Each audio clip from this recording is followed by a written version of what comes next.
جب سور میں ایک بار پھونک مار دی جائے گی اور زمین اور پہاڑ دونوں اٹھا لیے جائیں گے، پھر ایک بار ہی توڑ پھوڑ کر برابر کر دیے جائیں گے، تو اس روز ہو پڑنے والی یعنی قیامت ہو پڑے گی، اور آسمان پھٹ جائے گا تو وہ اس دن کمزور ہوگا، اور فرشتے اس کے کناروں پر ہوں گے، اور تمہارے پروردگار کے عرش کو اس روز 8 فرشتے اپنے اوپر اٹھائے ہوں گے۔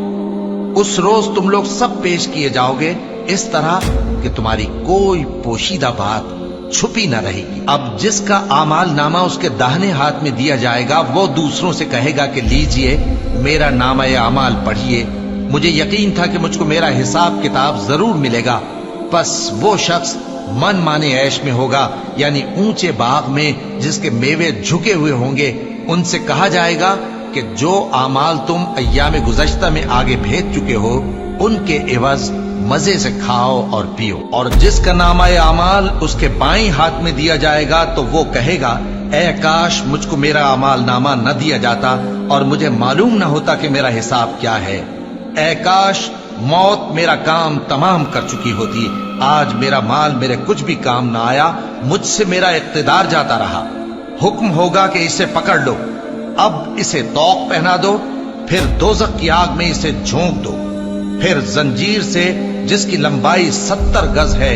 جکڑ دو۔ یہ نہ تو اللہ عظمت والے پر ایمان لاتا تھا اور نہ فقیر کے کھانا کھلانے کی ترغیب دیتا تھا، سو آج اس کا بھی یہاں کوئی دوست نہیں اور نہ اس کے لیے کوئی کھانا ہے سوائے زخموں کے دھون کے، جس کو گناہگاروں کے سوا کوئی نہیں کھائے گا۔ سو میں ان چیزوں کی قسم کھاتا ہوں جو تم کو نظر آتی ہیں اور ان کی جو تمہیں نظر نہیں آتی، کہ یہ قرآن ایک معزز فرشتے کا پہنچایا ہوا کلام ہے، اور یہ کسی شاعر کا کلام نہیں، مگر تم لوگ بہت ہی کم ایمان لاتے ہو، اور نہ کسی کاہن کا قول ہے، لیکن تم لوگ بہت ہی کم غور و فکر کرتے ہو۔ یہ رب العالمین کا اتارا ہوا ہے، اور اگر یہ پیغمبر ہماری نسبت کوئی بات جھوٹ بنا لاتے تو ہم ان کا داہنا ہاتھ پکڑ لیتے، پھر ان کی رگے گردن کاٹ ڈالتے، پھر تم میں سے کوئی ہمیں اس سے روکنے والا نہ ہوتا، اور یہ کتاب تو پرہیزگاروں کے لیے نصیحت ہے۔